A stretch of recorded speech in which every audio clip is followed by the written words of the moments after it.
kitu kinawajia. Yesu akasema msiogope, changamkeni, ni mimi Yesu nimekuja. Biblia inasema alipoingia kwenye chombo upepo ulitulia, ukanyamaza, chombo kilitulia. Amekuja Yesu akutulize, amekuja Yesu awatulize watu, amekuja Yesu awaponye wanaoonewa na mapepo, awaponye wanaoonewa na magonjwa. Amekuja Yesu, ameona toka mbali mwanangu. Sikiliza watu wakisingire, Yesu amekuja, amekuona toka mbali. Umeteswa miaka mingi. Sikiliza niseme, kuna watu mwe wanateseka mwe, kuna watu mwe wanapata tabu. Nilisema ni mahali pengine.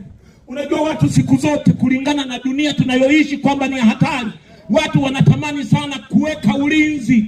Wapo katika miji yetu wamejenga hata nyumba wamepiga na wigo. Wigo ni kwa ajili ya nini? Ni sehemu ya ulinzi. Wamepiga wigo na wameweka geti la nguvu.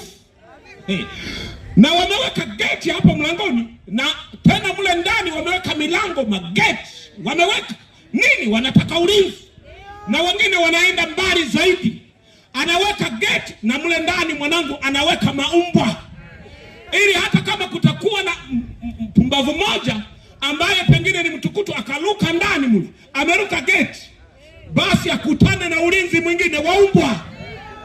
Wengine hata kule juu ya geti wanazungusha waya, wanashotisha umeme, atakayegusa kione nini. Wanataka ulinzi, wanataka wasivurugwe, wasiingiliwe. Haleluya, amina, haleluya, amen. Wanadamu wanataka ulinzi.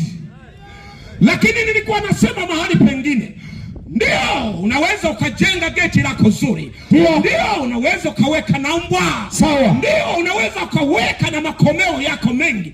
Ni kweli walio majambazi wanaweza wakashindwa kuingia, lakini wapo ambao wanaingia hata kuwe na geti.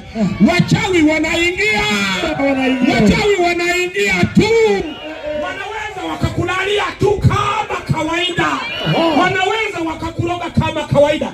Tumemleta Yesu aliye ulinzi zaidi ya chochote.